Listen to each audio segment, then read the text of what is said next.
Cool gas. Cooking with gas. That wasn't a Jew joke either, by the way.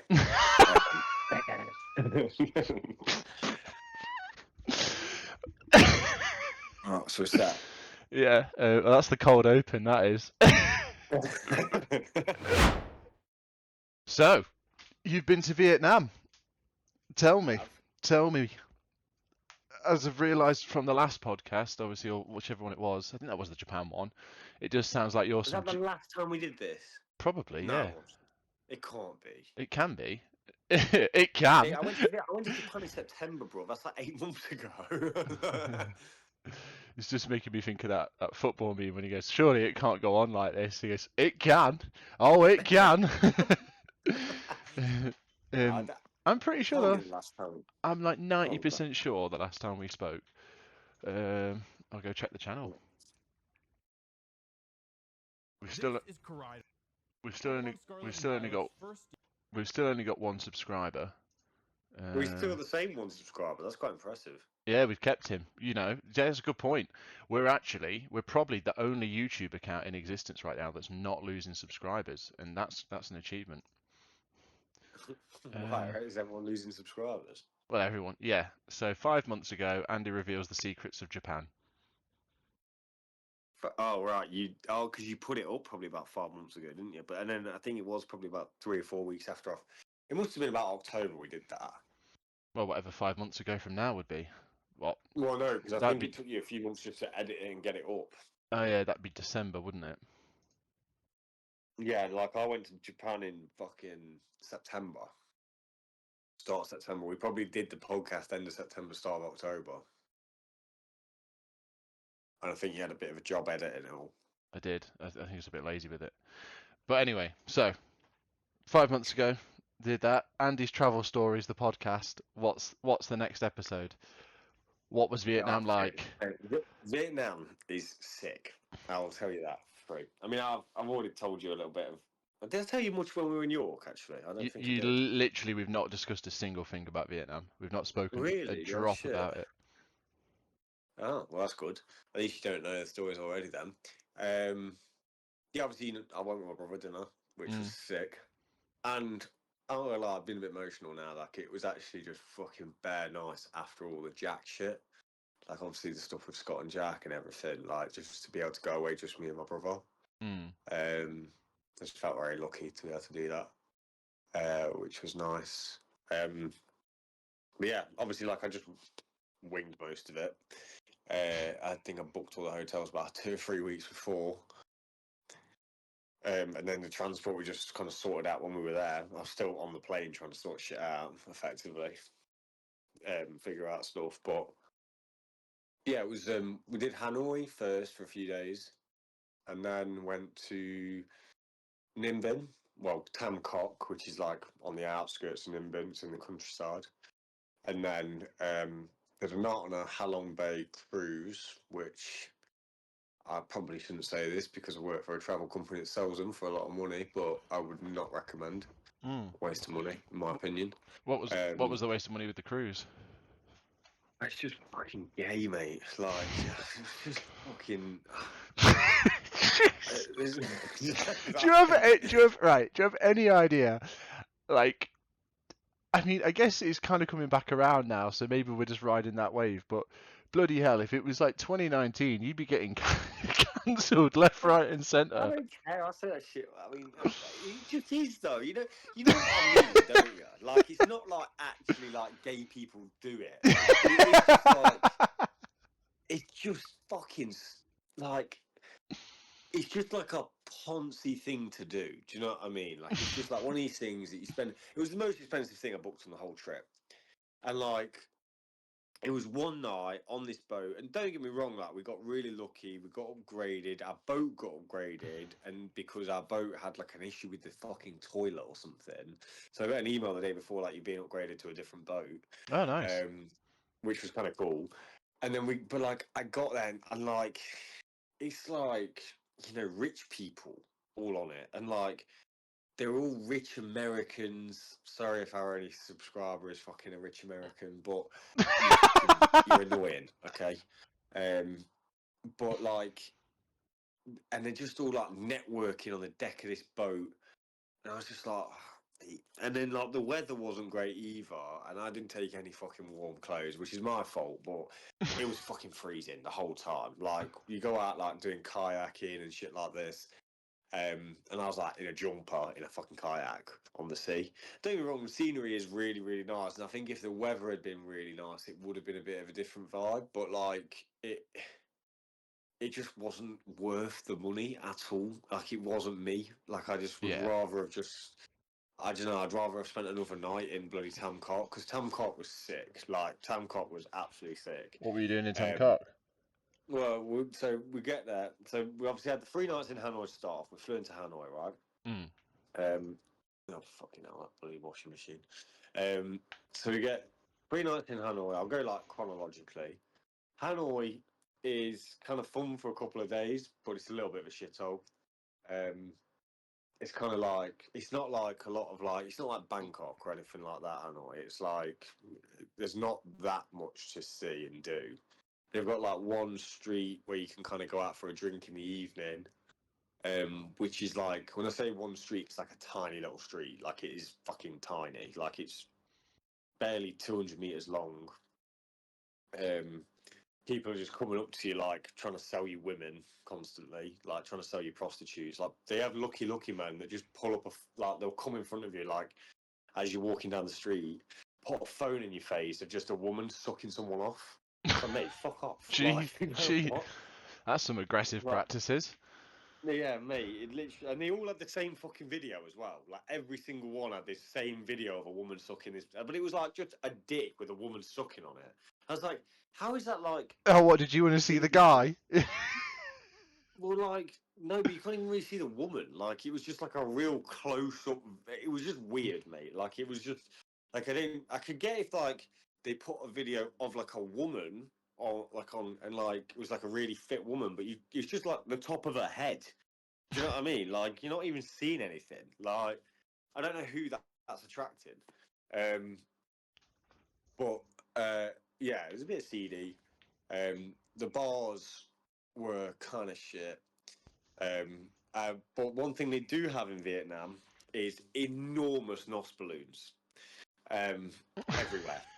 Basically, that's all they do. Like they don't have drugs, they don't have anything like that. They just have massive NOS balloons like, everywhere. Do you mean do you mean like as in like the balloons themselves are massive, or there's just tons of people selling NOS balloons? Both. Both. Like everywhere sells balloons. Everywhere. All the bars pretty much sell balloons. I think it is illegal, but they all just do it like openly. And like they don't you know how like when we were kids and people used to do them, you'd have like a even like when you know we had that canister that was like quite a big one. It was like about the size of a beer bottle or whatever, wasn't it? Yeah. These motherfuckers come out with a fucking fire hydrant, mate, and get a balloon that's literally like I'd have to show you how big the balloons are. They're enormous, mate. Like they're like a fucking hot air balloon. And they fill the whole fucking thing up and give it to you. By the time you've like passed out the first time from it, you're not even blacked out the first time from it. I mean, you've not even fucking touched the surface of this balloon, mate. Honestly, like it was. God, I'd have like 6 goes at it. Hang on. I'm hoping that you can't hear the fucking wash machine in the background. But so me and Ewan basically went out one night. We were sat in this bar having a drink, and they were like, "Oh, come inside. We're shutting the doors in a sec." And we're like, "All right, okay, cool. Why?" And we go inside, and it's like a tiny little bar. Like it's not very big at all. And basically the fucking the guy comes over. He's like, "Do you want a drink?" Yeah, sound. He's like, "Do you want a balloon?" Gives us one of these fucking enormous balloons, and then there's just like 2 fucking strippers just dancing on the tables. It wasn't even a strip club. Like it's just 2 women that just dance on the tables in front of you. Whilst you're off your head on a fucking in another dimension from a fucking 18-foot balloon. So that was about all Hanoi had to offer, really. I mean, it was fun for a night, but we did go and see Megan though. Actually, Megan lives in Hanoi, doesn't she? Megan lives in Hanoi. Yeah, Megan Bowen. When the hell did she move there? I mean, that's what I said. Like, I didn't realise she literally texted. I put a picture up of us like over by the lake, and I just get a message off her like, "Are you in Hanoi?" I was like, "Yeah." She was like, "What the fuck? Like, how long are you here for?" I was like 3 days. I was like, "Are you here?" And she was like, "Yeah, I live here." I was like, "What? Since when?" She's like, "I lived here for like a year and a half." I was like, "What? Since when?" um. So yeah, we went out with Megan for a bit one night. But she was typical Megan really. Like she basically yeah, she came out, met us, we went and had some food. Her boyfriend was meant to come with her, he didn't turn up. Was Mark out there with us, And mate? then fucking washing machine's pissing me off. You're gonna be able to hear that in the background, definitely. Well, definitely gonna hear you complaining about the fucking washing machine. I'm just gonna pause it. Like, it's just pissing me off. Like, oh. Anyway, back to my story. So the so then we kind of went out, had some food, had a drink, and then we ordered a round. Megan had her drink and left. Didn't pay for the round. Of course, she didn't. And then she texted me. She was like, "Oh, I've got work tomorrow, but like, if you want to come up to where we live, which was like in a little expat area, apparently, like outside the main sort of old centre, old town, Mm. then we'll go out for food and we'll go for a drink up there." And I was like, "Yeah, cool, no worries." And then she just like texted me the next day, like, "Oh, I've had a long day. I'm not going to come out tonight." I was like, "Sound, no worries." So that's all for like 3 hours. But it was nice to see her. And then, so we did 2, 3 days in Hanoi. It got kind of boring by the last day. Then we went out to Tamcock, which is like a 4-hour drive away. It's just on the countryside outside this big city, Nimbin. And I was like, how are we going to get there? I knew you could get a bus or whatever. And I just asked, I took the receptionist when we checked in, was like, "Oh yeah, where are you going after this?" And I was like, "Oh, we're going to Tamcock." And she was like, "Oh, we can organise transport for you if you want." So I was like, I went down and was like, "Oh yeah, how much is it to organise transport to Tamcock?" She was like, £10 each. I was like, "What?" It's like you're getting like this 8-seater minivan with other people that have come from like that have organised it at the same time. Um, but it's like you're in fucking business class, mate. It's not like a minivan like we have in the UK. Like this thing's like a recliner fucking seat. It's got fucking arms on the chair. It's like a full blown armchair that you just sat in with like about 6 feet of leg room in front of you. It was comfier than any of the flights or anything like that we got. It was probably the comfiest thing I've ever been in. So and it was £10 each for a 4-hour journey. I was like, well, that's a fucking bargain. Mm. So we got that, got to our hotel, a decent hotel. It was like a 5-minute walk into the centre of Tamcock, so quite convenient. And I said to you, and I was like, tomorrow morning we'll go out for food tonight, whatever. Tomorrow morning we'll just we'll go into fucking the centre of town, and we'll just hire some mopeds so we can cruise about the countryside on them. So we walk into town next morning, had something to eat, and then like just outside this convenience store, there was just a bloke with 2 mopeds. So I went up to him and I was like, "Are you renting these?" And he's like, "Yeah, yeah, yeah." I was like, "How much for both of them for 2 days?" He told me whatever in Vietnamese, and I worked it out on my phone. I was like, "It works out £4." So for 2 mopeds for 2 days rental, I paid £4. Um, Pretty good deal. pound a day, mate. Pound a day for a moped. Fucking was a good deal. Although the mopeds were clapped. Mine broke down at one point. Then we just cruised about like all the fucking rice fields, these massive, great big cliffs. Went up to the viewpoint, seen some temples, and in the evening, it was like this massive hostel in the centre of the town, but it had like a bar in it. So we'd just go out for food in the evening, and then go sit in this fucking hostel bar, and basically just chat to people in there in the evening. And I remember we ended up playing a game of Uno with these 2 fairly fit girls actually, but they were like with this 19-year-old kid, this lad. And I remember me and you were sat on the like table opposite. These three were sat like next to us, like on the table next to us, and they were like playing whatever game. Me and you were just chatting away, and then one of the girls come over to us and was like, "Do you want to play this with us? Like, we've got a game, like we need more players or whatever." It's like, yeah, go on then. And like, me and you and God went over, and I just seen this bloke's face, like, fuck's sake. But he was a lovely lad. Like he was a nice lad. And we ended up. I'm sorry. Getting out of bed. What was the dynamic? What? So one 19-year-old was with what? Two like aged women.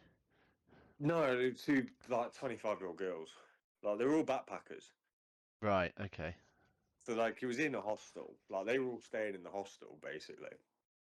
And then we ended up in a fucking club. Or I guess you could call it a club. Like this thing was like probably, the size of my flat. The fucking whole fucking club was probably about the size of my fucking living room and kitchen. And everyone was just smoking in there, doing balloons. The music was shit.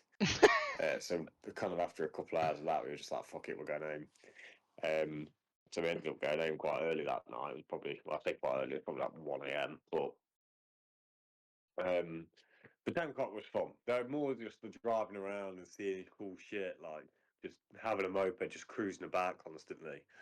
That was fun.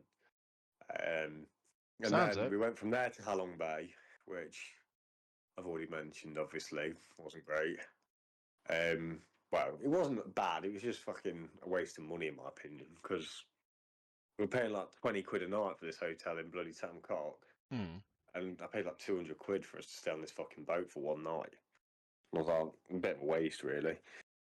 But then from the boat, we then had to get dropped back off in Hanoi. Had like 6 hours again in Hanoi, and then went to we did an overnight train down to a place called Hawaii, which is like 11 hours on. The train goes pretty slow, to be fair. I bet you could drive it in about fucking 5 hours. Nah, probably not.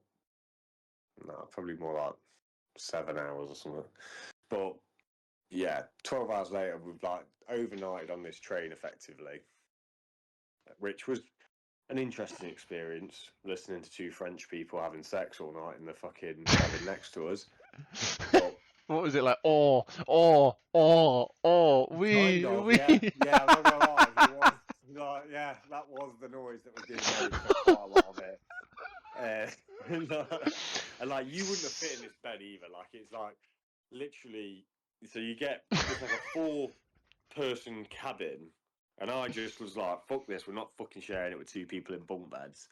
I was like, "We'll just rent out the whole cabin." Because it was like an extra fucking 60 quid or something to rent out the whole thing for the night. So we had the whole thing to ourselves, but like there's barely any space in this thing at all. And like my feet were touching one wall and my head was touching the other, basically, if I was fully stretched out. There's barely 6 foot long, the whole fucking room was. And yeah, but to be fair, I did have quite a good night's sleep because probably the only night where I didn't drink. So, so we ended up in Hawaii, which is like an old imperial city. But like, there's the old imperial city on one side of the river, and on the other side of the river is all like the modern side of the city. Okay. So we got off this train and we just like walked to the hotel, which took quite a while, took longer than I expected. Dropped our stuff off, and we were staying in quite a nice hotel that night because we were just there for one night. So, funnily enough, Emily had recommended a hotel that she'd stayed in. She said it was like just dead easy to get to. They had like a shopping centre below it, so it was kind of like you could go get something to eat quite easily if you needed to. It was like right in the middle. There's like food streets and stuff like that nearby.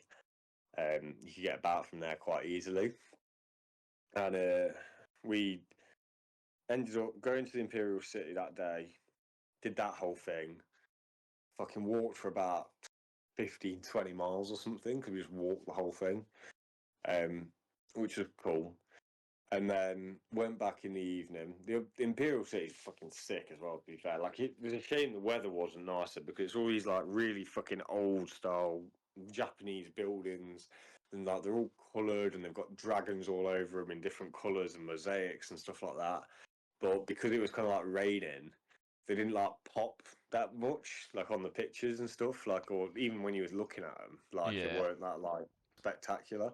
But I was like, I sat there thinking to myself, like, I imagine this would have looked so cool if the sun was like shining and like everything was dead lit up. Do you know what I mean? And it was like this weird. It's like this weird dynasty of obviously, you know, emperors or whatever. But at some point or other, the French colonists like took it over. So it's like you can still see all these like commemorative like pictures around from where like the emperors having to meet the French colonists and stuff like that. It's quite cool. The history of it's quite cool. I'd definitely go back to that. That is quite an interesting thing to go see. But you can see that whole thing in a few hours, basically. It doesn't take that long. Okay. And then in the evening, that hotel was like the highest building in the whole city. So they got a sky bar right at the top. So we sat up in there, had a couple of margaritas, mate. And, you know, I get like when I have a bit of tequila, I just want to get pissed after that. So I ended up getting pretty wankered. Ended up in the weirdest club I've ever experienced in my whole life. Like, honestly, imagine you're in a full-blown nightclub, but everybody sat down at tables. Oh, was it like a silent rave where it's like not as? No, the one silent, there was literally a fucking DJ, like, up on a fucking stage, like, looking down on everyone, playing his music with, like, a whole fucking projection behind him and everything. But, like, everybody in there was, like, sat at a table. It was so fucking weird, mate. Like, it was honestly the weirdest thing I've ever experienced. Were they And kind then, of? like, Were they still kind of raving at the table a bit?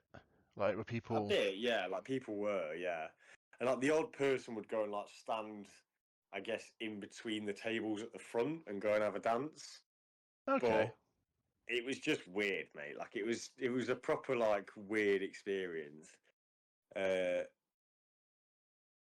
yeah, so we were in there for a bit. And then we ended up going back to the hotel, had another drink on the rooftop, and then I ended up meeting some fucking Australian travel agent that was on a fam trip. He'd been taken out because he owned his own travel business. Oh, nice. So him and his wife started chatting to us. I tried to fucking play to get a job in Australia. Didn't go well because the guy was basically just doing everything himself. So, but that was interesting. You should have got in at ground level. You should have said, "Mate, I'll be your partner. I'll do everything I can to get into this."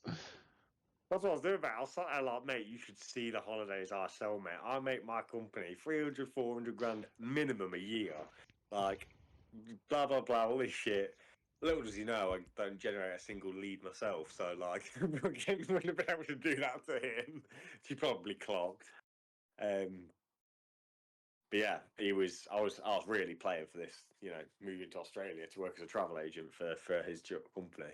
And I had the wife, mate. I had the wife, hook, line, and sinker. But he wasn't having none of it, to be honest with you.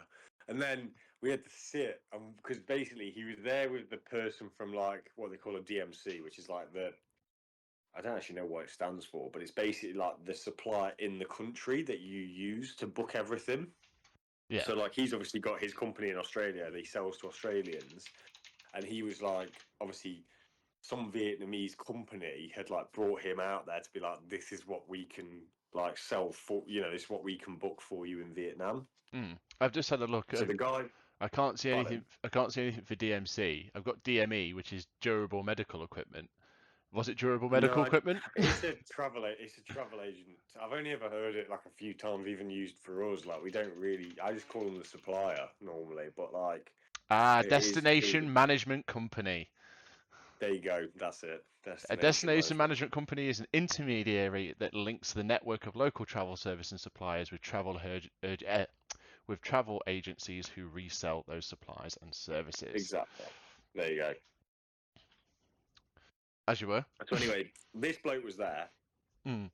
and we'd had a few drinks at this point. I had a couple of whiskies on the top floor, mate, looking out over the city. Everyone was pretty drunk, like all five of us were, and because it was him, his wife, the guy that was from the DMC, and then me and Ewan, and at one point, whilst they were fucking pissed out their head, obviously he was trying to promote on fucking social media. So like they went and did like an Instagram like video, but it was like an interview. Oh mate, it was so cringe to watch. Like honestly, me and you were sat there like just like watching it, and they were both pissed out their heads. And this guy was like asking him questions like, "Oh, what do you do? What do you think? Vietnam can offer the Australian public and all this sort of shit." And this guy was just talking utter. I can't even remember what he said, mate. Honestly, it was just bollocks. Like, I was like, you can't put that on Instagram. like, this is fucking bad. Oh, like, just you can put whatever you want on Instagram. I have seen. Speaking of that, I saw a legit travel company the other day that was selling. Do you ever heard of Sandals Resorts? Isn't that like the old people thing where they send a bunch of retired people to? Kind of, yeah. The Sandals are adults only resorts that are in mainly like the Caribbean, certain parts of America. Yeah. Um, I mean, I'm not. and base, I don't know. they are like quite high end. Like they're 5-star, they're quite expensive. All inclusive resorts in mostly in the Caribbean. And I seen a travel company on Instagram. It just came up on my Instagram feed the other day, and they were promoting a Sandals resort, but the fucking video was a video of a hotel balcony, and it just the kind of not the caption, but like the line of text in the video was, "You're getting railed over this." Oh, do you know what? I think the algorithm's got as well because I think I saw that as well. Like, because that was what because that was the meme that was going around saying it's getting close to getting railed over a balcony season or and stuff like that. But like, I thought it was just like a weird like page, or even thought it was like an OnlyFans model page or something. And then like Yeah. I fucking went on it and I clicked on the actual account, and it was like a full-on travel company. Like it was literally a travel company selling like proper resorts and everything. And I was like, that's a wild one. That is like I can't imagine my company doing that. Like, can you Yeah. imagine? No, So I it's think. like, and they're like, Sandals isn't exactly targeted at fucking single singles trips or anything like that. It's Well, couples adults do only have resorts for like people on the couples. fucking people in their 60s and Well, shit. yeah, but couples do have those kind of relationships as well. It's not just single people that have sex. I mean, yeah, but obviously, but like Yeah. normally it's not 6-year-olds that are fucking getting railed over balconies, is it? Like Like Doris and fucking and Greg. Doris and Greg. Who's Greg? The fucking laundry guy. Greg feels like an old person's name. You don't know many young Gregs, do you? Was it? I would have got it if you said like Bob or like Steve. Nah, Bob's coming back in, man. No, he's not. Yeah, yeah, it is. It's on a comeback. Fine. What's Everyone your? gives their kids weird shit nowadays, anyway, like fucking vain and shit like that, don't they? So Well, yeah. Well, their names and stuff. Or technically, just everyone calls their kid Mohammed now on average. Um, globally, yeah, not Jesus. that's statistical. If we go off what you call it, as the great McLuhan once said, why'd you name yourself Mohammed? He says it's the most common name on earth. Read a book for for once. Yeah. Okay. So anyway, where was I with my story? Anyway, so we're in Hawaii. So yeah, I also had that. No, that was quite fun. I just can't get behind the real like cheesy fake Instagram, like doing an Instagram post. It was like they had to fully pull themselves away from what we were doing. So, oh, we need to do this Instagram post, and they just went and stood in the corner. And like the wife was videoing, and me and you just sat there, and Ewan just turned to me and he was like, "I really wish I wasn't watching this." Like, it was just so uncomfortable to watch. I not actually finished telling you my story about Vietnam, have I? No, that's what I was going to say. I was hoping we could get back on from that 30-minute tangent. Oh, that's what we do best, mate. Fan It, tangents. it is what we do Um, best, and it's what I have to mess around with the editing. Well, I mean, just leave it as it is. Just people can, you know, have fun listening to the tangents. That one subscriber, mate, he's gonna be loving it. So, where was I with my fucking story? I was in Hawaii. Hawaii. We all started this because I was talking about the fucking video in that fucking stupid Instagram video, wasn't I? Yes. So, we had the night in Hawaii.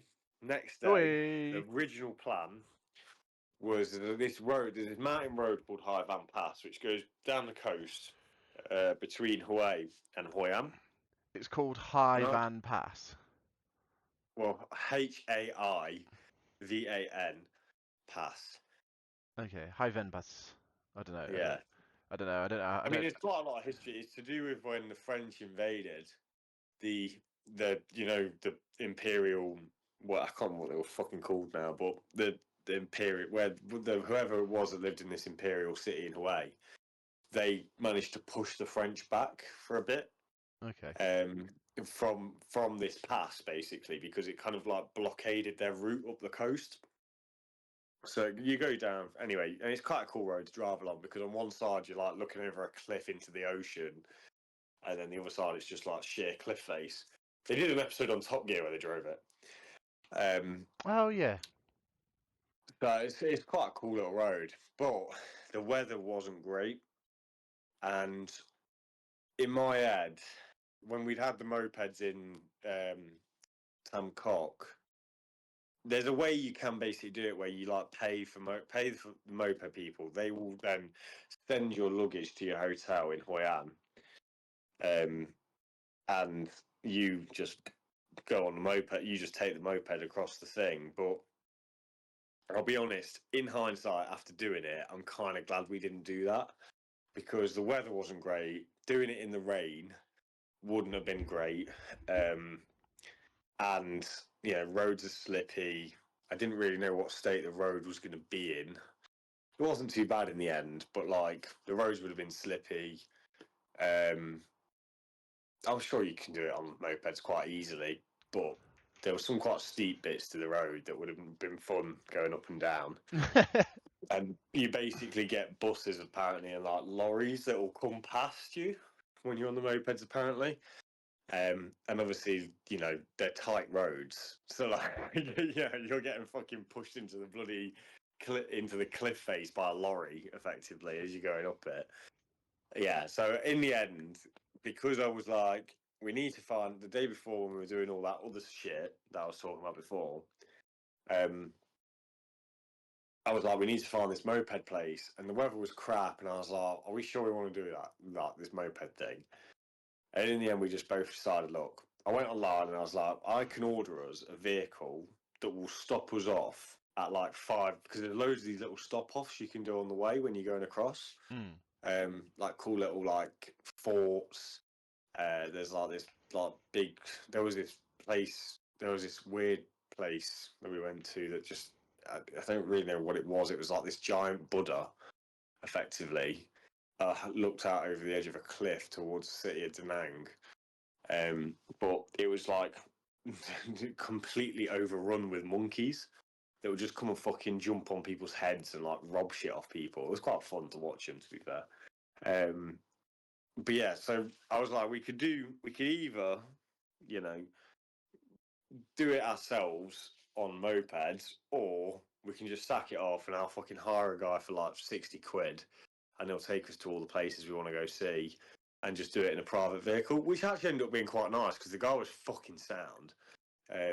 Vietnamese people are fucking lovely, by the way. Like they're sick. Like I find when we go to Thailand next year, you'll see what I mean. But like, when you go to like Europe on holiday, they're not rude, are they? But the waitresses kind of are like a bit like we are over here.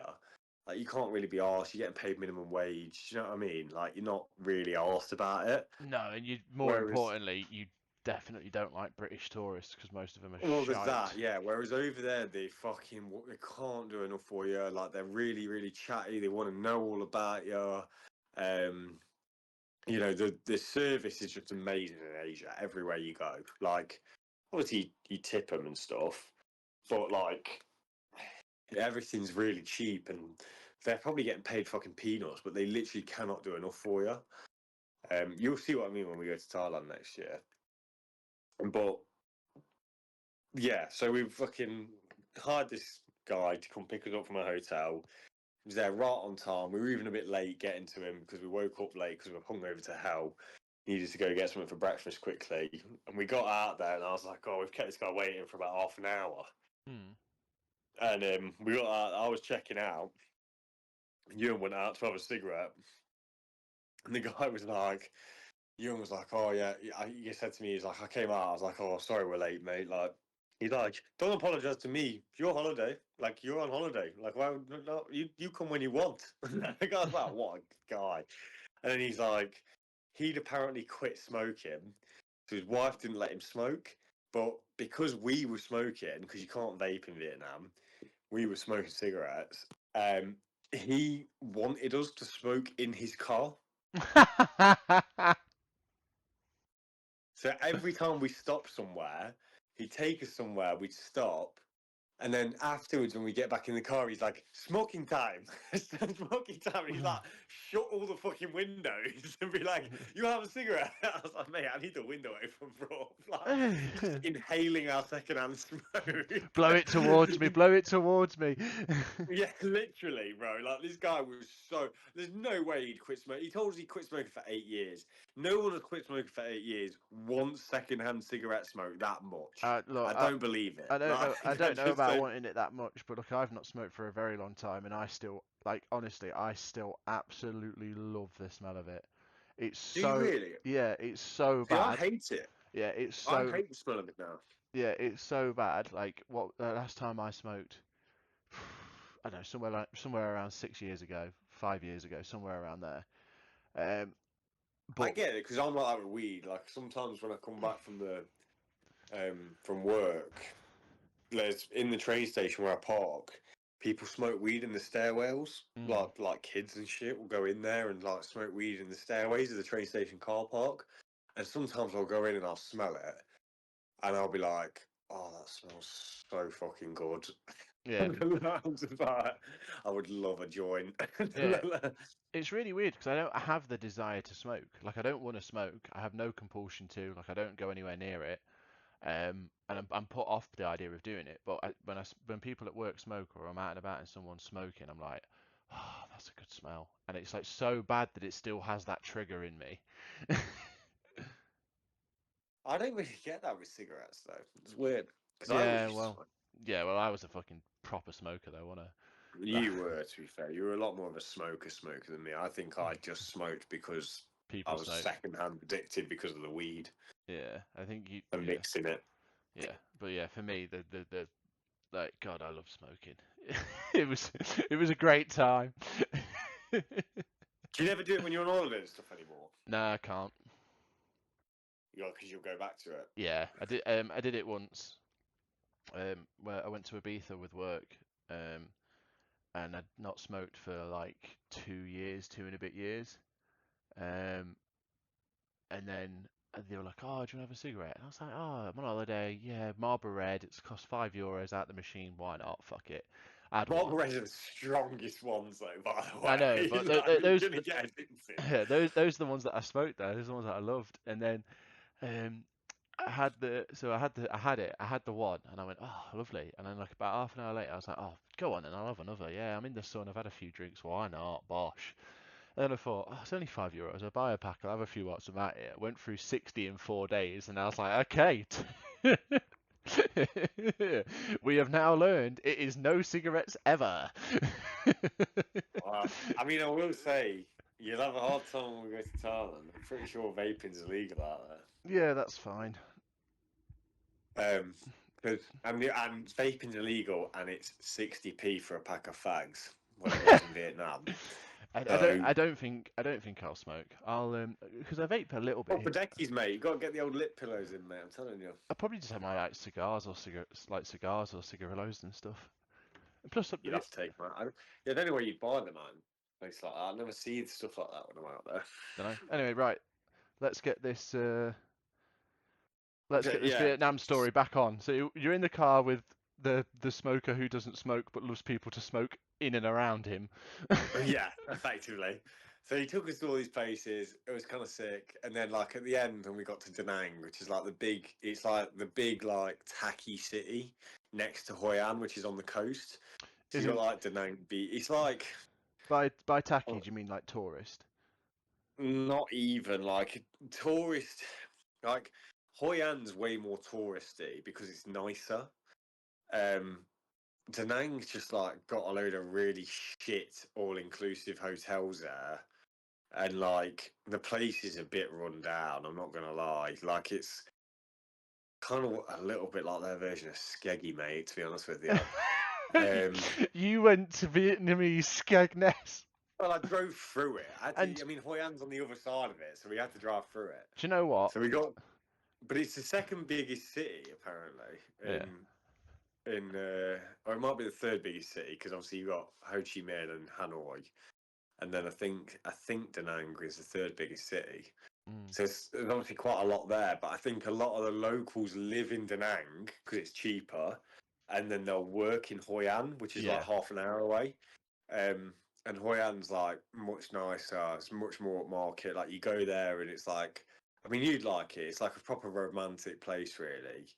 Oh Because it's yeah. like Big all on the romance, lanterns me. on the river. Like, yeah, well, you're a poncy little fucking boyfriend now. You know, you fucking you and Cheers. Jess. So we were staying in Hoi An, and I'd got work to book that hotel for me. So it was like the only place I stayed where it was like kind of a nice hotel. It was like a fucking £300, £400 a night hotel that we were in. Um, so out of place, honestly, like so out of place. And I booked it on the beach, kind of hoping we'd have good weather. And like for the last few days, we could just like go into Hoi An, do a bit of stuff in the day, and like chill out on the beach. Um, and interestingly, like one of the days when we were there, we did go to a place called My Son, which is this ancient Hindu like city, which is out in sort of the more like inland. But some of the fucking ruins there are like 6, 7, well, not 6, 7, like 16, 1700 years old. Wow. And they go from like literally like 400 BC, 400 AD, sorry, to like 12, like the building times are like from about 400 AD to about 1200 AD. So it's like an 800-year window between these fucking things. Like from when they lived there. It was really cool, to be fair. And they're apparently like this nomadic tribe. Well, not tribe, but like people, I guess. And they were obviously from India. They were from southern India, but they'd kind of dotted about and like settled in like all over Southeast Asia, like Malaysia, Thailand, Indonesia, and then obviously made their way around to Vietnam as well. Mm. So that's why it was all like Hindu stuff, and it's really cool. Like there's all these massive, great big like fucking stone carvings of Shiva. A lot of it was dedicated to Shiva, which is the god of destruction in there. But their god of destruction in their thing is not bad in Hinduism. So you have Shiva, and I'm forgetting the name of the fucking other one. But basically, they're called the is it the Holy Trinity? Not the Holy Trinity. That's fucking Christianity. I was gonna say, yeah, what? The Father, the Son, and the Holy Spirit. Amen. No, but it's the something Trinity. You might have to Google it. But basically, they're three main gods. They've got the god of creation, the god of destruction, and there's another one. Brahma the Creator, Vishnu the Preserver, and Shiva the Destroyer. Preservation and yeah, that's it.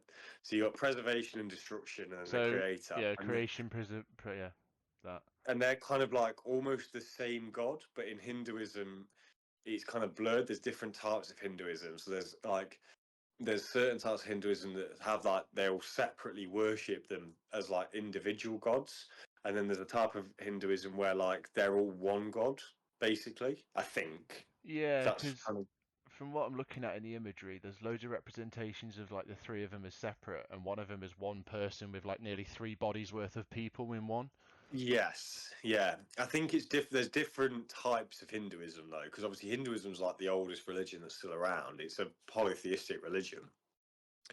It's a really cool religion, actually. Like I actually did a bit of research on it afterwards. Yeah, well, it's just Um, it's like any religion; they always end up splintering off into different ways. yeah, exactly. I mean, And especially when you've been around for like 4,000 years, you're gonna probably splint. Well, I think 3,000 years. I think it's been around for. Yeah, it's gonna splinter off and have lots of different incarnations. Um, but yeah, so they're like the main three gods. So a lot of this site was effectively dedicated to Shiva, and there was like some other bits for the other two as well. yeah, Um, but it was really, really cool. Like it was that was a really, really cool thing to go see. You'll probably see it on my Instagram. I put a load of pictures up when I was there, like of all these like fucking old temples that look like they were crumbling and shit like that. yeah. So It was fucking cool. That was. Um, And it blew my mind for me because everything else is like Buddhist over there. And I was like, why is this just like loads of Hindu temples? And I looked it up and I was like, oh shit, they're like a nomadic, like they were like sea merchants, like apparently. So they would like sail around all of Southeast Asia, like trading with different nations and stuff like that. And like put little settlements in different countries. So it's quite cool, really. Um, but yeah, so that was cool. We went and saw that, and then Hoi An, like the old town in Hoi An, is kind of quite cool because it's all like it's the place you see with all the lanterns up in the streets, and they have like these little boats on the river, and all the boats will have like lanterns on them. So at night, it's all like lit up with like these fucking boats with like the little coloured lanterns on and stuff, and you'll just be sat there having a drink and like watching them all go past. It's just really pretty place. Like it's really really nice. But it is also so it's really really pretty. It's really nice. It's like everyone's out having a meal on the street and watching the lanterns go by until about 11 o'clock. okay, what At uh, 11 o'clock, as all the the restaurants turn into bars and all the backpackers arrive, right? basically. I was going to say, is it the old classic at night? The freaks come out. Basically, yeah. So like we were sat in this bar one night. We were up on like the top balcony of the bar, like looking out over the river. And we were just sat there having a chat. We'd been there since we'd had dinner, so it was like fucking 9 o'clock when we got there, I think. And we were sat there for like a couple of hours. And when we got there was barely anyone in this bar. There was like we could see like down below, like a few people were starting to sit outside. And then I think we went to leave. This was like the first night we got there. We went to leave at like 11:30 and go back to the hotel. And we went downstairs, and the fucking inside of the bar was like a nightclub. It was packed. I was like, when did this happen? Like, we were just sat up on the top, just having like a casual drink. Underneath is a DJ, like fucking zoop, zoop, zoop, like zipping the decks, mate. There's like fucking backpackers everywhere. Um, and then we were there for 3 nights, so we had like one night where we got a bit messy, and then on the last night, I said to you, and I was like, so the first night we'd obviously done that, we'd gone home quite early, and the second night we got a little bit messy, but like we're probably back at like 2 in the morning, 3 in the morning, something like that.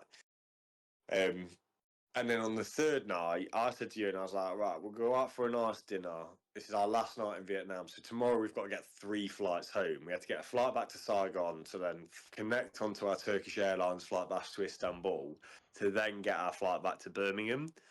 So we had quite a long day of travel planned. Not early in the morning, mind. I don't think we were getting the first flight till like 2 in the afternoon, but still. I didn't want to be too hungover.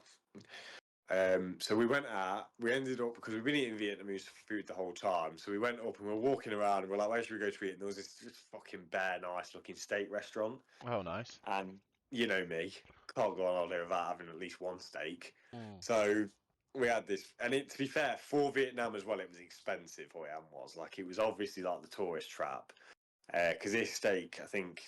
I mean, if you went out and had this in the UK, you'd think it was dirt cheap. But for Vietnam, like going out for a meal and it costing you 60 quid between two people, when all you'd had is a couple of beers and a main course each, was quite expensive. Um, So anyway, we went and had this nice dinner, and then we went up and like found another little rooftop bar we could sit out and look over the fucking river. And I was like, we're gonna be home by at 11:30. We go home, get an early night, and we'll go to bed, get up at like 9:30, have some breakfast, and then we'll fucking check out and head over to the airport when we need to get to the airport. Mm. We're sat in this bar, and this fucking Irish bloke comes over to us at about 10:30. And he just comes over and asks us if we got a lighter. And he was kind of like on his own. And I was like, yeah, got a lighter. And he kind of like stood there for a second, lit his fag, started chatting to us. And turns out he was traveling, he was biking, so cycling. Got chatting to him. He said he was cycling from Ireland to Australia.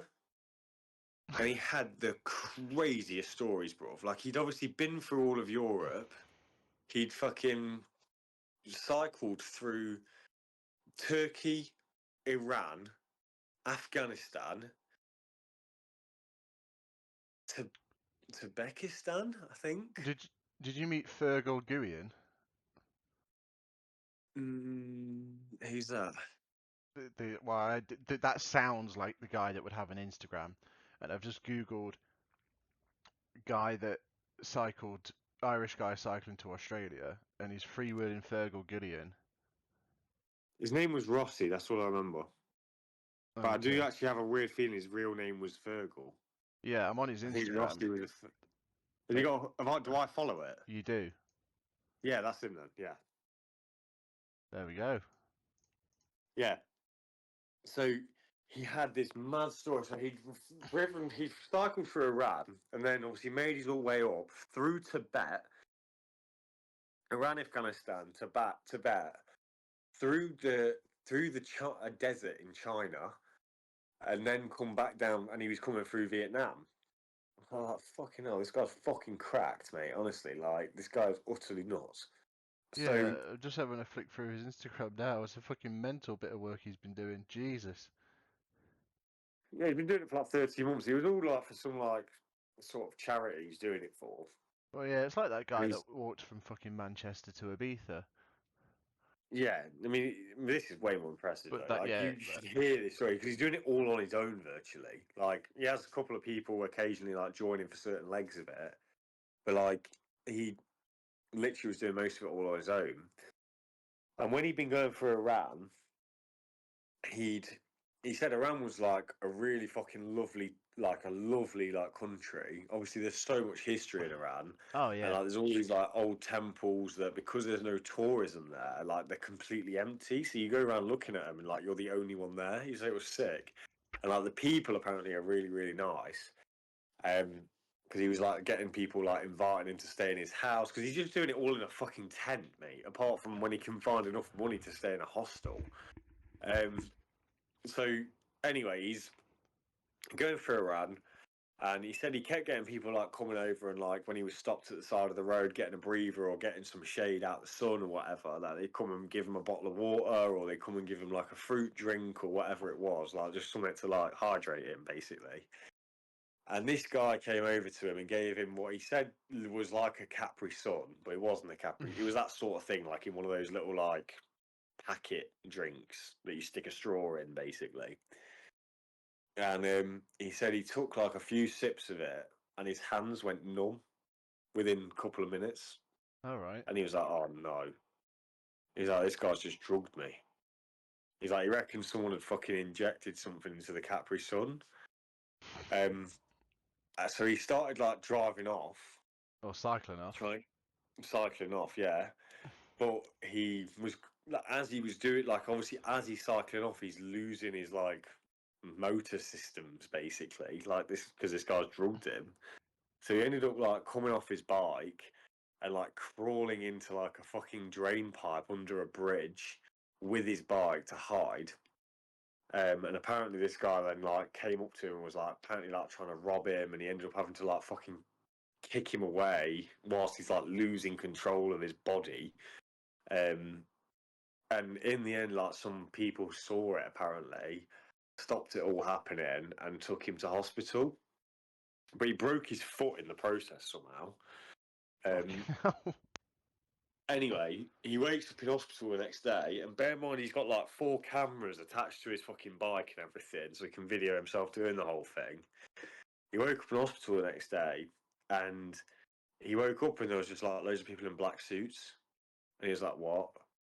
Like, and he reckons he's like, they'd obviously just took me into hospital, and then these guys in hospital are like, "Hey, why is a fucking white guy in Iran with a shitload of cameras?" So he then got interrogated for espionage whilst being drugged in a hospital.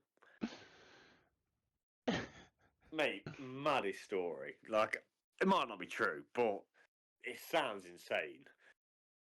So he's obviously then told us this story. By this point, it's gone midnight.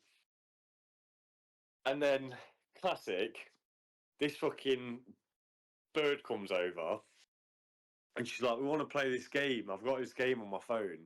And it wasn't like Piccolo, but it was quite a cool game actually. I need to find out what it was because it would actually be quite fun to play when you had a few drinks. Because like the setup of the game is like basically you all get given a word or like a thing, but one person doesn't get told the word, so you have to pass the phone around and it shows you the word individually.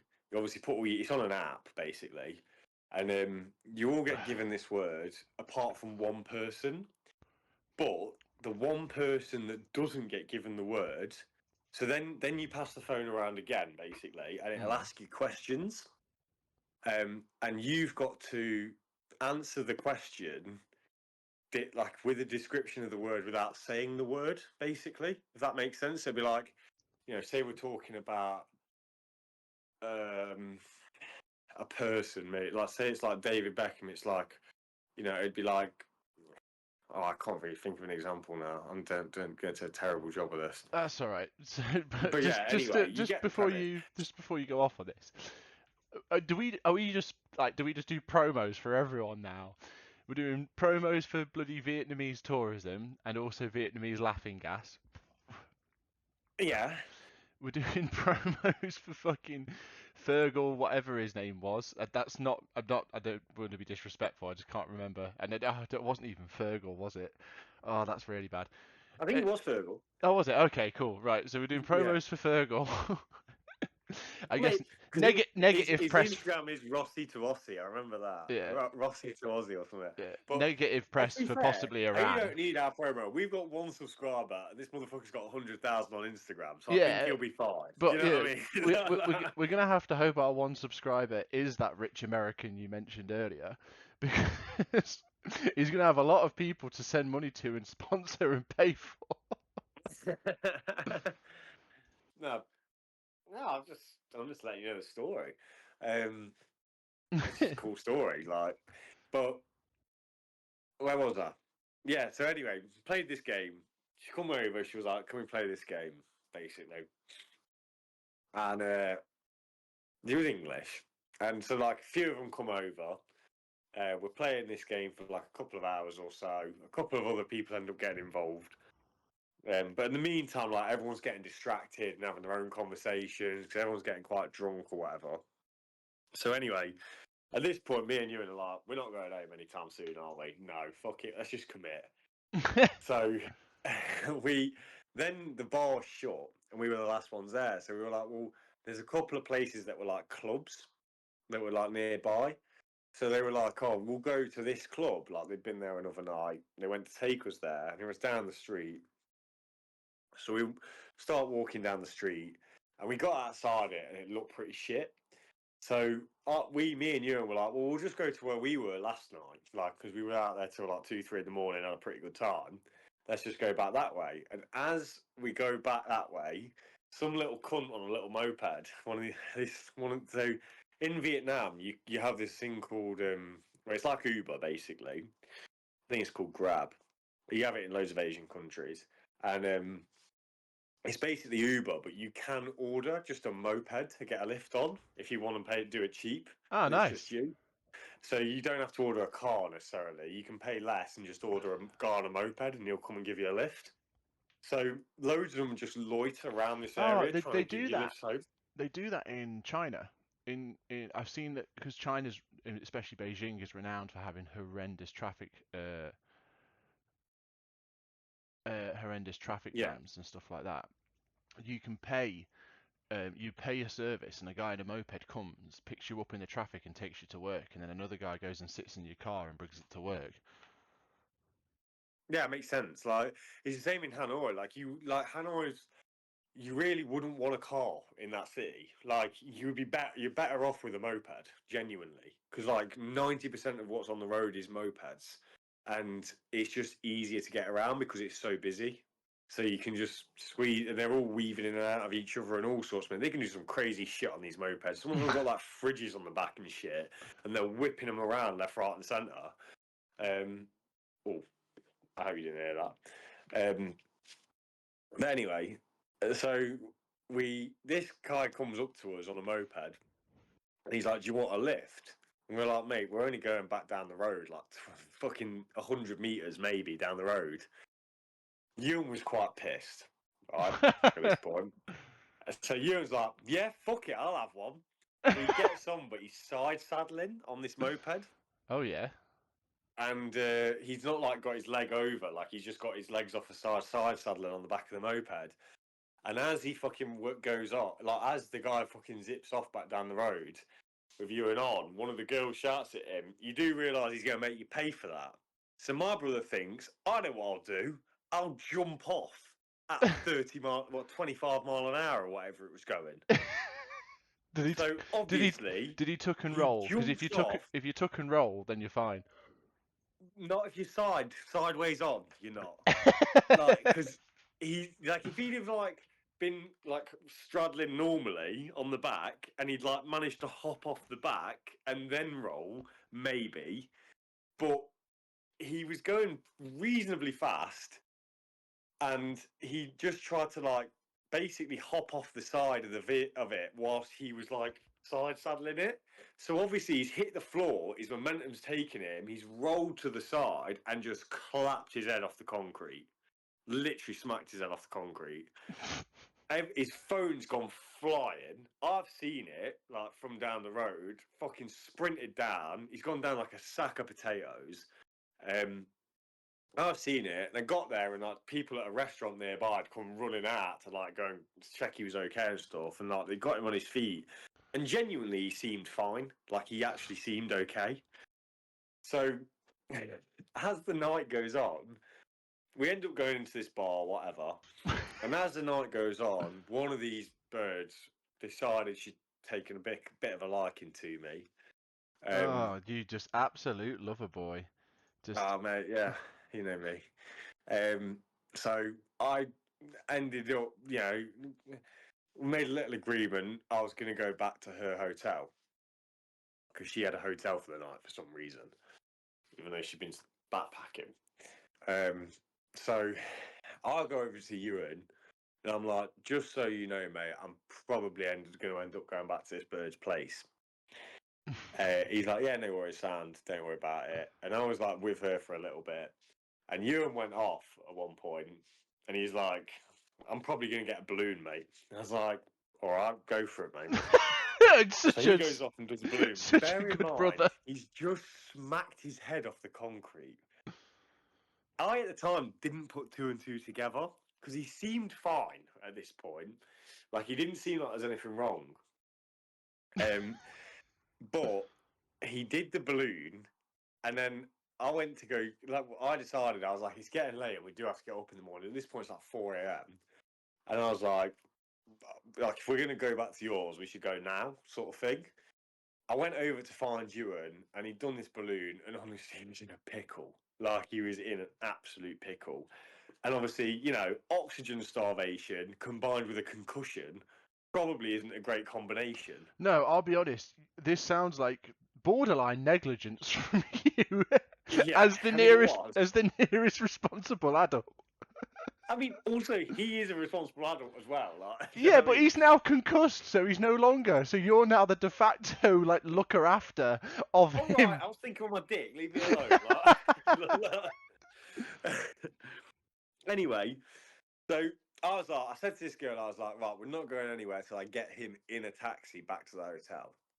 And she's like, fair enough, that's fine. And as we were walking down the street to go to the bit, because this is all like pedestrianised area, so you couldn't get taxis down there. So we had to walk up to where you can get a taxi from. So I was like, I basically said, I was like, I said to Ewan, I was like, because in this point, he's like, he's not even fucking speaking. He's like fucking, do you know what I mean? He's like fucking gone out. But he's still able to walk, and he's just being a Mongol, basically. He was speaking a bit. Oh, Just he's being still able to stupid. walk, so it's probably fine that I leave him. There shouldn't be any repercussions I for didn't it. leave him. Listen, anyway. So we're walking up the street, and I said to him, I was like, look, mate, what I'm going to do, I'm going to order a taxi. I'm going to prepay the guy, right? I'm going to prepay for the taxi. You just have to get in it, and when you get to the hotel, at the door of the hotel, just get out and get in the room. No problem. Sound. I'm not going to come with He's you. like, I'm just going to assume that in your currently impacted state, you'll be fine. I hadn't put two and two together at this point. I just thought he was really pissed. Like, he didn't seem that bad. Like, he just seemed like. It's only when the next day when he told me what happened when he got back to the hotel, I realised how fucking negligent I'd been. But he seemed fine. He just looked like he'd got too pissed, basically. Oh yeah, sounds it. Anyway, so I get to the taxi, order this taxi. The taxi comes, put him in it. Well, I said to the guy, I was like, I'm going to give you the money up front. Can you take him to this hotel? And Ewan just turns around to me and he goes, can I punch him? I was like, no, Ewan, you can't punch a taxi driver. He's like, yeah, but why not?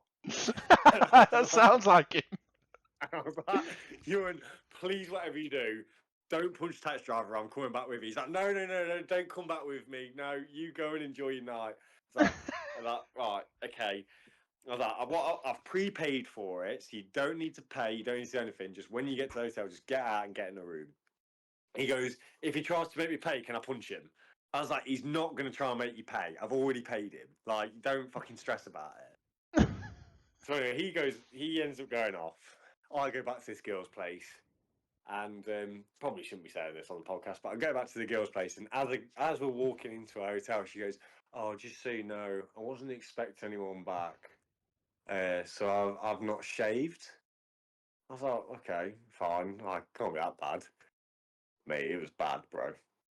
It was bad. Full blown growler, mate. She had more arse hair than me. She hadn't shaved for about a year, bro. Seriously. Have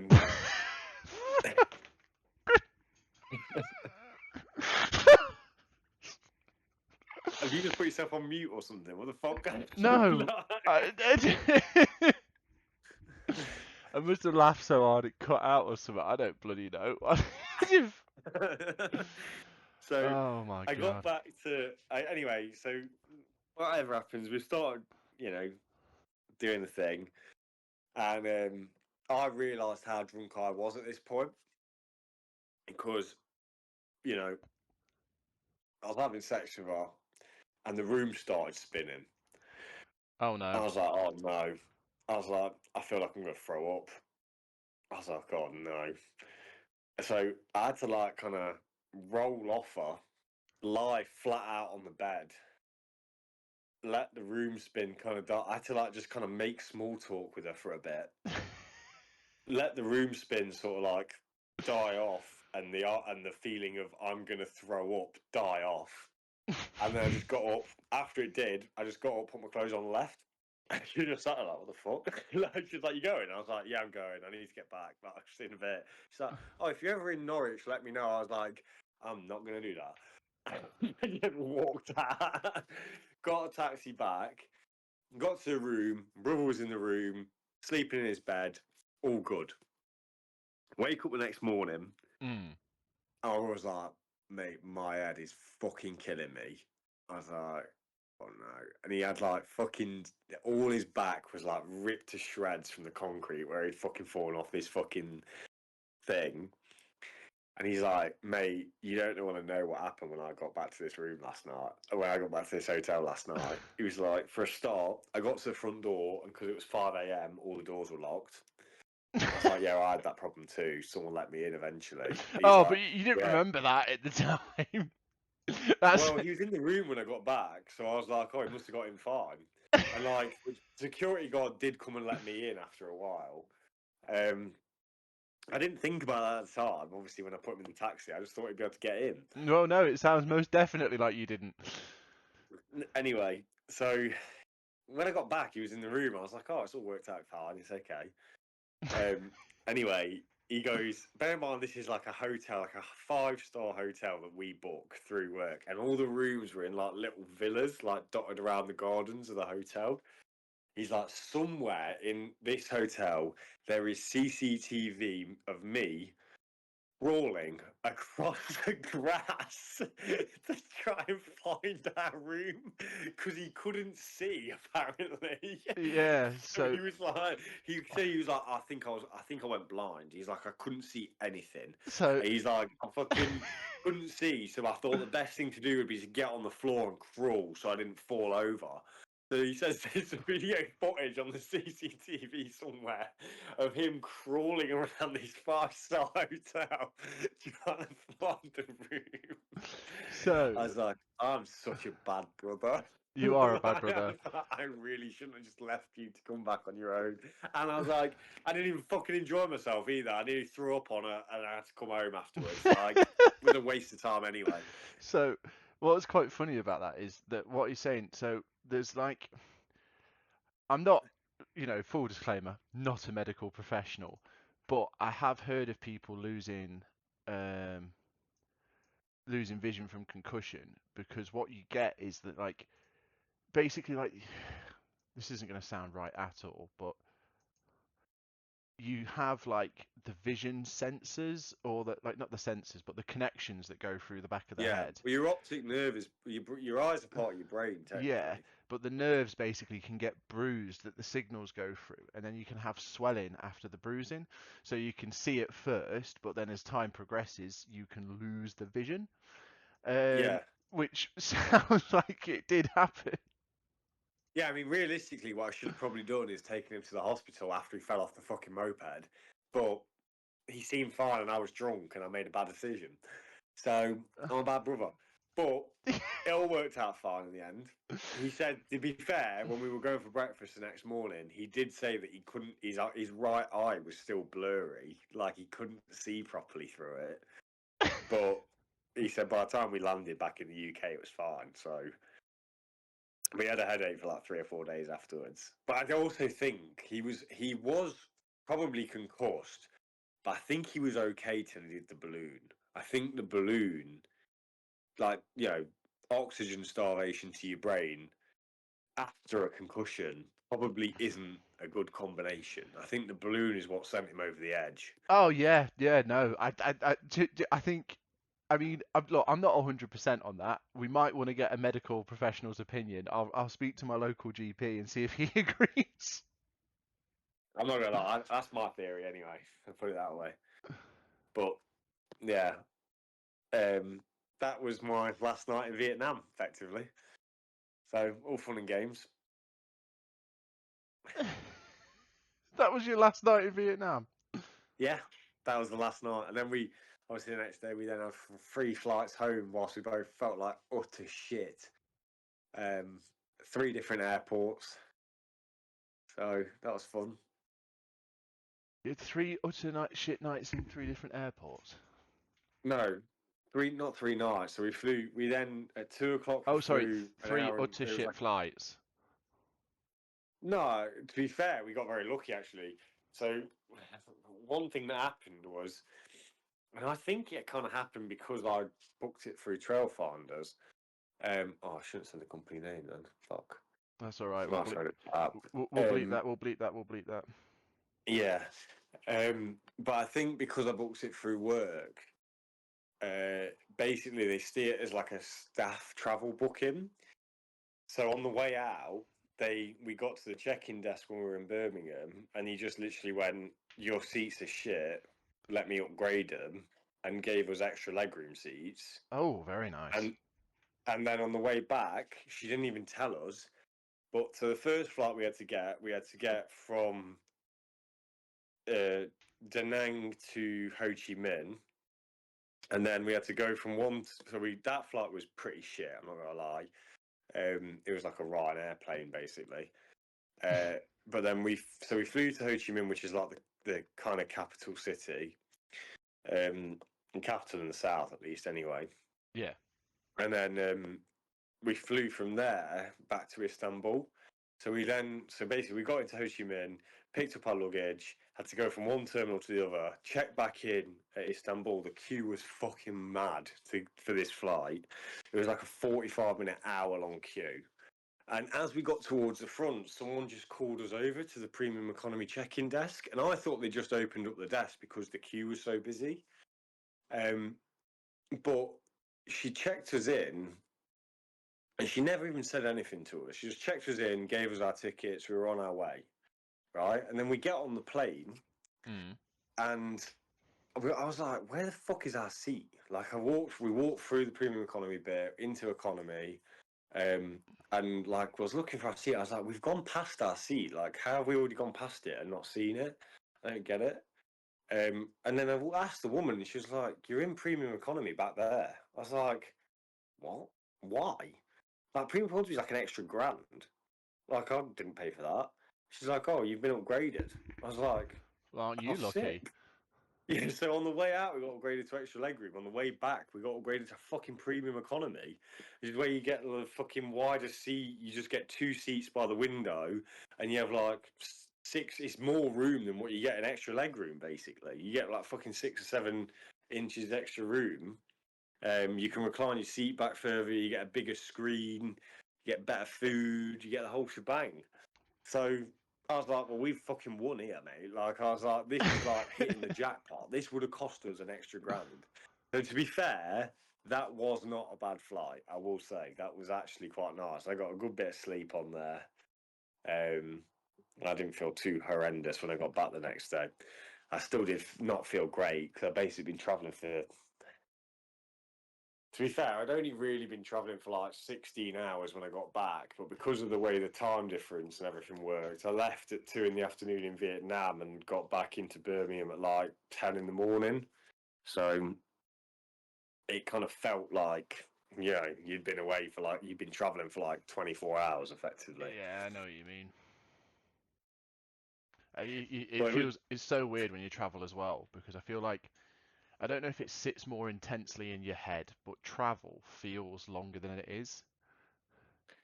depends how it works. I always think the way back is always worse Oh yeah, the way because back's you're not definitely looking forward. yeah, the way You're not back's looking definitely forward worse to because you're just anything. sitting there depressed because you know your life's coming back to you that you've been trying to Yeah. escape. I did get some really bad jet lag on this trip, though. I will say that. Like on the way there, the first few nights in Hanoi, there was one night like I couldn't get to sleep before 3 a.m. any night, but there was one night in particular where we got in at about 2, and I stayed. I was in bed, wide awake, like couldn't sleep at all, trying to sleep but couldn't sleep until 7 in the morning. It's like Why? 8 hours time difference. Oh yeah. So it's like for me, 7 in the morning was like 11 o'clock the previous night. What I I always do with that is I just straight through it. well, I thought I was gonna have to. Like I kind of like got to like 7 in the morning. I think I got to about 5, and I started like reading my book to like see if it'd make me tired. And then I kind of got to the point where I was like, I'm just gonna have to like not sleep tonight and just get up tomorrow and do whatever we're gonna do. And in the end, I did manage to sleep from about 7 till about 9:30.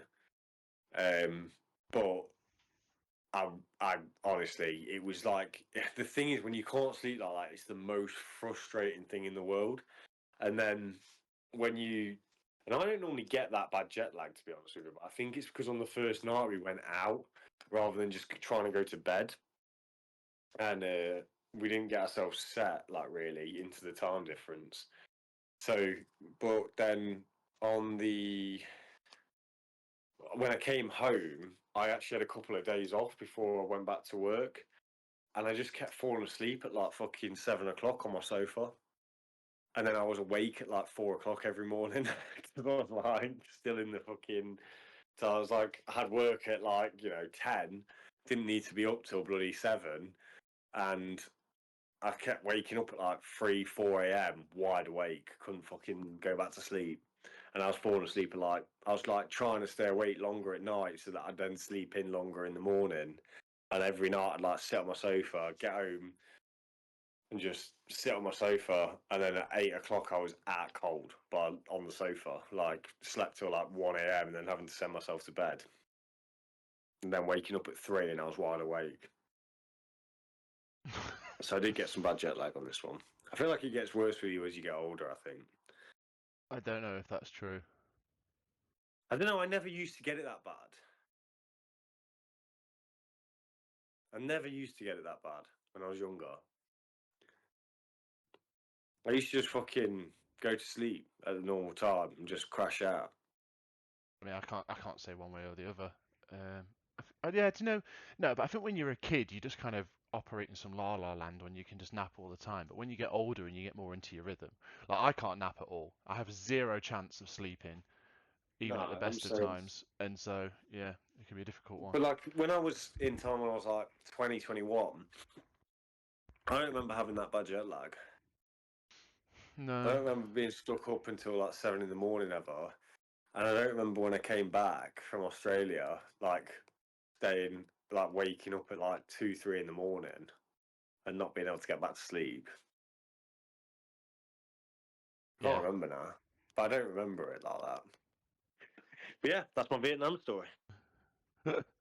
Well, that is incredible, and this has again ended up being an unbelievable amount of editing work for myself, but I'm looking Right, just forward fucking to it. through it. Oh, just fucking my fucking word vomit for an hour and a half, 2 hours.